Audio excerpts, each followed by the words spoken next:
Hello, this is Education in Our Community. I'm Laura SALL, your host, and today I have the honor and the pleasure of meeting with one of our local icons, our local professors from over at the College of Alameda. He's a community member, a person that has enormous talents, so much so that people have called him a doctor of the piano. And Mr. Glenn Pearson, and today our show is going to be on the magic of music. So welcome, Mr. Pearson, to our show. Thank you, glad to be here. Okay, now before we get started talking, we want to take a moment so that people can see your magic.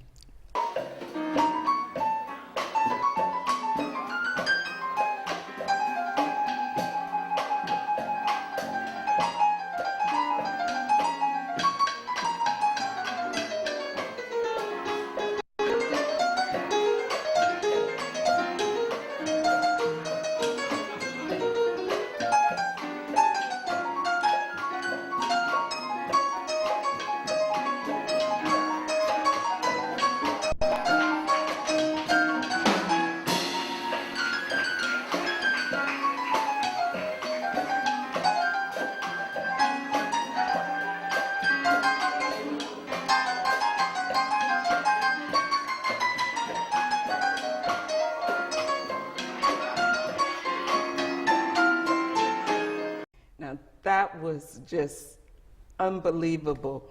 Now, I can remember the first time I saw you perform over at Jeffries, and we'll talk about Jeffries a little later, but the first time I saw you perform, I said, my God, that man loves the piano.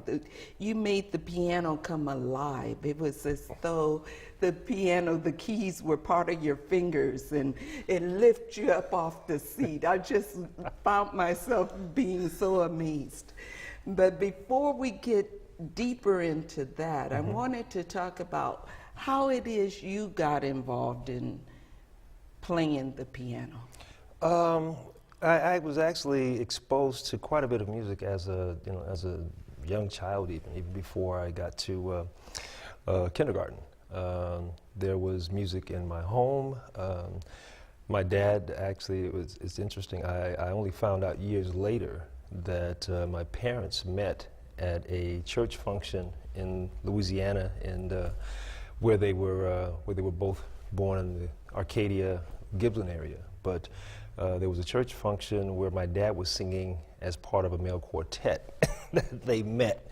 Coming up, there was music from church. My sisters played piano for church, so we had the piano in the home. They were always there. One of my sisters was part of a singing group at McClymonds at the time. They used to practice at the house. It was a time when practically every other home on the block had a piano, kind of harkening back to the days that when you went shopping for furniture, pianos were also a part of your consideration. So it was like a home was not completely furnished if it didn't have one. Along with that, just in the community, on average, there was just always music. There was music, I envision, the sight of, on average, say a summer day, if you can kind of envision windows open, and you've got, on one side, you've got Mahalia Jackson coming out of one window, you've got Bobby Blue Bland and coming out of another, you've got Miles Davis and John Coltrane coming out of another, you've got the Temptations, coming out of another. So it was just, we're just surrounded by music. And so I think that is a big part of it. And even before I mentioned before I started elementary school, there was a woman that lived next door to me, an older woman who kind of just befriended me. I would go to her house in the afternoons. We would sit, and she would just sit. We'd sit in front of her old. I remember this Philco radio phonograph, and she'd sit and we'd spin records. She would just play all sorts of. We'd sit there and spend the whole afternoon listening to music. I'm glad you mentioned that because you brought back memories of when I was growing up in Wisconsin. And a shout out to Miss Kupasak. We talked earlier about the different people that would go around our community, and at that time we had Miss Kupasak that would teach the piano to the little black kids. She was an older white woman and would teach piano for $1 a lesson for each of the black children in each home. And she walked throughout our community. She didn't live there. And whenever she got too sick to teach or to come to us, she allowed us to go to her home. And all we remember was she was an old woman with mothballs in the bathtub. So if you went to the bathroom, you always came home smelling like a mothball. Now, you mentioned somebody from when you were growing up. Was that the same woman? Same sort of situation. I grew up in Northwest Oakland. Actually, grew up right around the corner from the California Hotel. I mean, the physical, building is still there, but that was when it was thriving. It was still a thriving operation with the Zanzibar and the side door where you would have different bands, and I think a lot of us as kids would stand by the back door on our bikes at times, and we'd hear, Sam and Dave, Bobby Blue Bland, people like that. But I was mentioning, as far as getting back to the piano, in our community there we had Miss Burton, who lived down the street from us, and she also played piano at BB Memorial here in Oakland. So that was when I began taking piano lessons. I had been, playing at the piano before then. That was when my parents decided that, I should probably start taking formal lessons, and that was the person I began studying with at about age 6. Wow. Yeah. Were you also playing an instrument in school? Yes, it's funny you should say that. I inherited trumpet from my older brother, who had played trumpet through elementary up to high school. So since piano was not part of the musical curriculum in the school, I took up trumpet in the school, band in elementary school, starting in 4th grade, when I continued playing brass instruments from there all the way up through, let's say, my first year in college. So that was also part of the experience. I mean, going back to the time when music was part of the curriculum.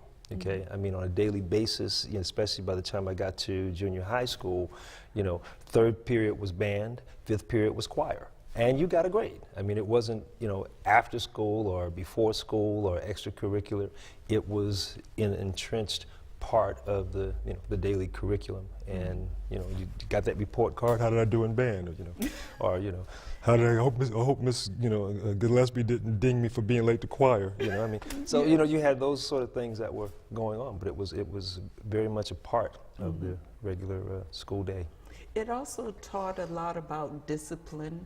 Oh, absolutely. That practice was important. Absolutely. And children during that time were excited about being able to play both at home as well as at school. Yes. And so it wasn't something that you had to force a child to do. No. No. I also read that you didn't just graduate playing. Now, when did you make that transition from the trumpet or brass instruments back to the piano, or were you always? I was always on piano. I actually began working professionally at about age 15. Okay. I had been around the neighborhood, being around older guys, and picking up pointers here and there. And it got to a point where a lot of them would come and try to get me out of the house to go and play gigs with them. Of course, they had to try to convince my mother that I was going to an environment that was, was safe, and and then I would end up at places like the Sportsman Club or the Showcase, or various other venues that I'm sure my parents wouldn't have approved of me being in. But that was my introduction to life. I mean, it really gave me a broader exposure to a lot of things. From being around that environment, I had occasion to be in the showcase. I was, there were times that I would play gigs and say I'd be at the showcase and then get up the next morning and head to school, on the bus. Or, there were venues such as the Ghetto Club in San Francisco. I would play a lot of those spots. Like I say, most of the venues in the Bay Area at that time where you had, rhythm and blues, music. I had played in by the time I graduated high school. Wow. Yeah. Now, I saw where you ended up playing for people like Gregory Hines, and talk about, some of those, because they had to have been really happy to have you on the piano during that time. Yes, I after finishing my undergrad at San Francisco State, 81, almost close to 10 years later. By 89, I went to New York to work on my master's degree at NYU, and I used that kind of as a gateway into the New York scene, to kind of test the waters and just see how things go. But I figured, well, at least I'll have something going on. I will be working to accomplish my, furthering my academic career. And fortunately, doors began to open up pretty quickly after I arrived. I was there in January of 89. By fall of 89, I had been called to play with Regina Bell, so I had that going. Then I'd befriended Onaje Allen Gums during that time, who by fall of 90 recommended me to Dr. Walter Turnbull, who was the artistic executive director for the Boys Choir of Harlem, and I got called on as musical director, so I ended up being hired as musical director for the Boys Choir of Harlem. From there, I guess I began to work Broadway. Doors started opening on that arena, so I ended up working as a auxiliary keyboardist for Bringing the Noise, Bringing the Funk.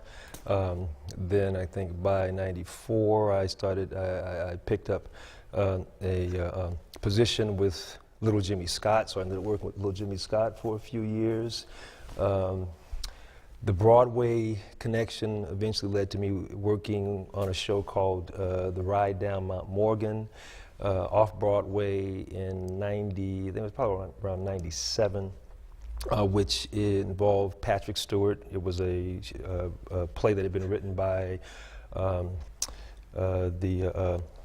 trying to think, Arthur Miller, yeah, who had been married, I'm saying Marilyn Monroe, but he'd been married to Marilyn Monroe, but it was a play that he had written that originally had been premiered in London, and we did it off Broadway at the Pabst. So there was Patrick Stewart, Frances Conroy. There was a show called 6 Feet Under, and she ended up playing the mother in that production, but she was also involved. And then I had come back to California in 99, fall of 99, I'd made it back. And then the show was picked up by the Schubert Organization for a run on Broadway, so I was brought back to New York to be involved in that run.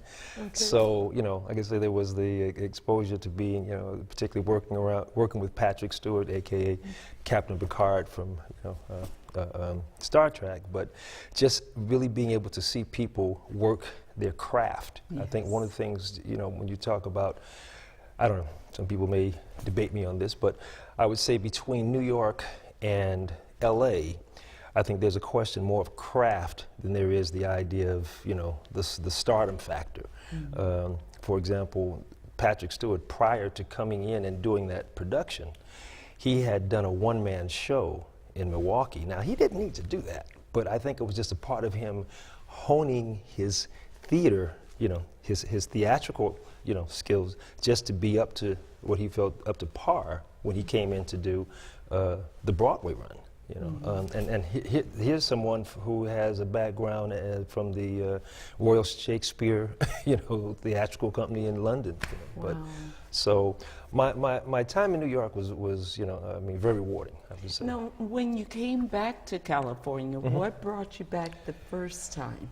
I felt like I wanted to, I was going to try to see if I could balance between being back closer to family. My mother was here, she was getting older, and also I had an ambition to want to begin to give back to the community from which I came. So I started teaching part-time at College of Alameda under my mentor, who had been Bill Bell. And then he eventually retired, and after some trial and error here and there, I eventually was hired and became a full-time professor of music after he retired. So I had the honor of being able to, take over after he left. So, do you miss the traveling and the shows, the artistic side of playing? Or? I still actually have opportunities to be involved. Maybe not to the same extent as I had been before. I'm not, out for weeks at a time. Okay. But those connections still, still bring me in touch into the environment of performing. I worked with Delphine Marcellus, so there are times he comes to this area. I just did last year, I did a couple of concerts with him. I did Humboldt University. I just got a call the other day from Gerald Albright, for another production. So, the connections are still there. I still get called on, so I still am, compelled to try to stay at the ready because the phone may ring. Yes, right. That's exciting. Yeah. Now that you are at the college level, what do you see as far as the up and coming talent amongst your students, as well as our future of music and the children that are coming forth from high school and middle school? I say I'm very encouraged right now by seeing the number of younger people that are actually pursuing, first of all, jazz, taking an interest in it. I have there's some that I even claim as having inspired. There's a young man who's a drummer from the Bay Area, Daryl Green, who is now in New York working with some of the top, jazz acts there. He still comes back through town. I was fortunate enough to get him on some tracks for the CD, well, the recording of the album project that I'm currently working on. So I was fortunate enough to be able to, pull him in while he was in the area to lend his talents to my my recording project. But there, several others that are, like I say, pursuing music and particularly looking at jazz, taking an interest in it. I would say probably the same level of spawning ground that was there for those of my generation is not quite the same. I mean, we had, in Oakland, Mr. Majors and, Joe Nels and, places on Sunday we could go and, try to jump in and, get a little scratched up and, oh boy, go home and practice, but that was all good. It was all good. Yes. But as far as seeing where they are and looking at the future of music and offering some stability, one of the things I've undertaken to do is pursue the creation of a career technical education curriculum for music. I've just been granted a sabbatical, so I will be away from the classroom in the fall working on crafting that curriculum, looking at other colleges that have curriculums in place as a model for what I'm looking to create for Alameda. And that basically entails practical work opportunities for musicians or people that are involved in music technology, in various ways, particularly if we talk about our economically disadvantaged and underserved communities. You have lots of young people there that have ambitions of being, the next great, rap artist or the next great producer, and they're pursuing the aptitude and the technology. So I'm looking to try to maybe take that and craft it into a practical direction, because there's more to the idea of what happens in music than just having one's name on the marquee. A lot of people think, well, if your name isn't, then nothing's going on. But part of what I even put in my proposal and application for the sabbatical, I said, there are things that happen within the realm of music, performance, and technology that people don't even consider. They go to the Raiders game. Somebody has to work the sound. You go to AT&T Park, there's somebody there running the sound. You go to a theatrical production, somebody has to run the lights, somebody has to run the sound. You turn on the news, the TV. Well, somebody's in the control room taking care of the sound and all the other aspects that make those things work. So I'm looking to take it and craft those skills into practical employment opportunities and opportunities for apprenticeships, looking to create, hopefully, partnerships with the entities that we have in the area. We have Pixar Studios in Berkeley. We have Industrial Light and Magic. We have lots of satellite radio. We have television, other various forms of media. I mean, even if you go to a hotel, you go to hotels and for conventions, other banquets and events, they have an AV person, if not more, on staff to make sure that the sound and everything is, up to par and working properly to accommodate those events. Those are jobs. Yes. Those are jobs. So that's what I'm looking to begin to build. I also want to bring in, I have contact with some friends that I've come up with along the way that are involved in music writing, songwriting, production. So I'd like to bring in a commercial songwriting component to look at the idea of jingles, the things that happen, commercially. So there's a lot more. My whole thing is that there's a lot more that goes on than people really think about. Now that so much is about technology, computers and things. Right. Do you still see that it's possible for humans to be running things? People are talking about bringing in robots to do a lot of things. The thing is, I look at the technology as just as an enhanced tool for the creative aspect of it, because when students talk to me about, for example, the idea of making beats, we make beats, I put this together, and I've had students come to me and say, Mr. Pearson, I put these tracks together, man, check this out.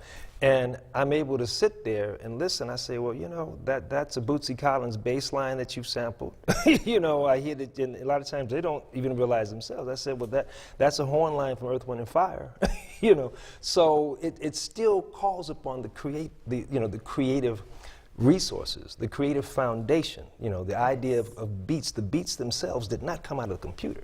The computer and the software and the plugins are just the repository of those beats. But if you talk about, the idea of the rhythms and everything that get incorporated into hip hop and rap and whatnot, they were created by real people. You're calling upon the skills of, Papa Cedar Benjamin from Motown. You're calling upon the skills of mother, father, sister, brother from, Philadelphia International that put all the tracks behind the OJs and so forth, that created Disco Inferno. That beat, is part of the repository that gets drawn from.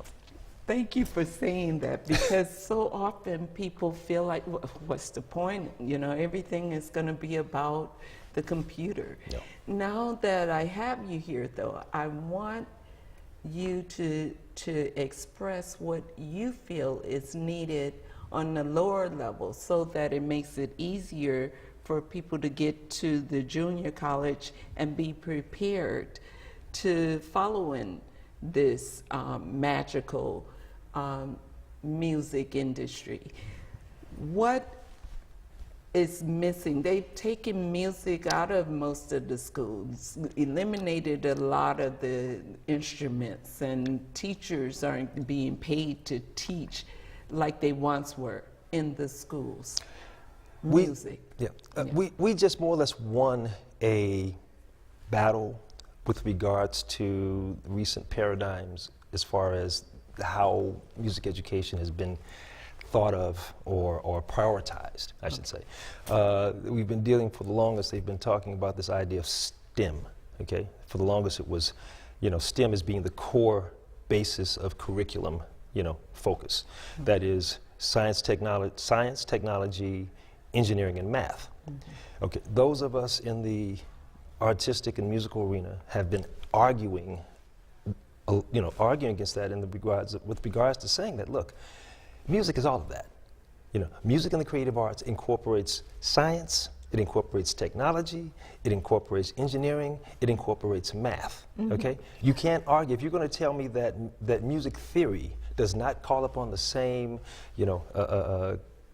calculative, resources that mathematics does, you are, you're being disingenuous in that regard. Mm-hmm. So we finally had that model amended. So it now reads STEAM: science, technology, engineering, arts, and math. Okay. I will just offer another, I think, kind of a glaring example of that. There is a gentleman who just began to craft a curriculum for elementary kids that is based around music as a pathway for teaching mathematics. So what they're doing, he's got the kids working with keyboards where they're figuring out how scales are constructed. So if you take two half steps equal a whole step, you know, 2 whole steps and a half step, and plus 3 whole steps plus 2 whole steps, you know, equals a major scale. Where if you take the second half step and you and subtract it and make it a, you know, a whole step, subtract a half step and make it a, you know, then it becomes a minor scale. So music is being used as a way of introducing mathematical concepts. So the kids, yeah. So, you know, I think that becomes a very, you know, glaring example. Wow. I had a student who is a bassist, you know, but he also is a sound design engineer for Dolby Labs. A lot of the people that you find that are software designers, the ones that program games and whatnot in Silicon Valley, have musical backgrounds. So, you know, these were part of the arguments that we put forth in the campaign to have the whole STEM model amended. Wow. Yeah. Good for you.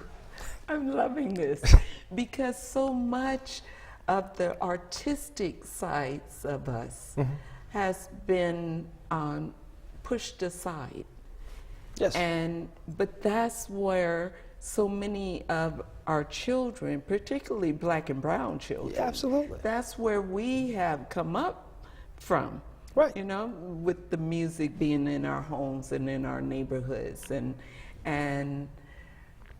good for you. I'm liking this. And so that's on the elementary school level. And so do you see any changes coming forth in middle schools and high schools? Absolutely. The programs are starting to, you know, come back, be put in place. You have people that are in the you know, into the infrastructure of education that are advocating and fighting for it. And I think the value, like such as the curriculum that I just mentioned, I think that value is being, you know, reinforced by the fact that we're not just talking about fluff. You know, we're just not talking about, you know, okay, a bunch of, you know, liberal, you know, oh, that's cute, you know, you're being creative. Well, let's get down and be serious. No, it is serious. Wow. Well, this has been an enlightening program for me, especially because I love music and I love hearing you on the piano at Jeffries on 14th and Franklin. And whenever you're there, it's just such an honor to see you perform and hear you perform. And I want everybody to recognize that education in our community includes music, and our communities need more of it. And we invite you to seek out more music and keep music alive in your life. This is Laura SALL and Mr. Glenn Pearson from College of Alameda, and have a great day.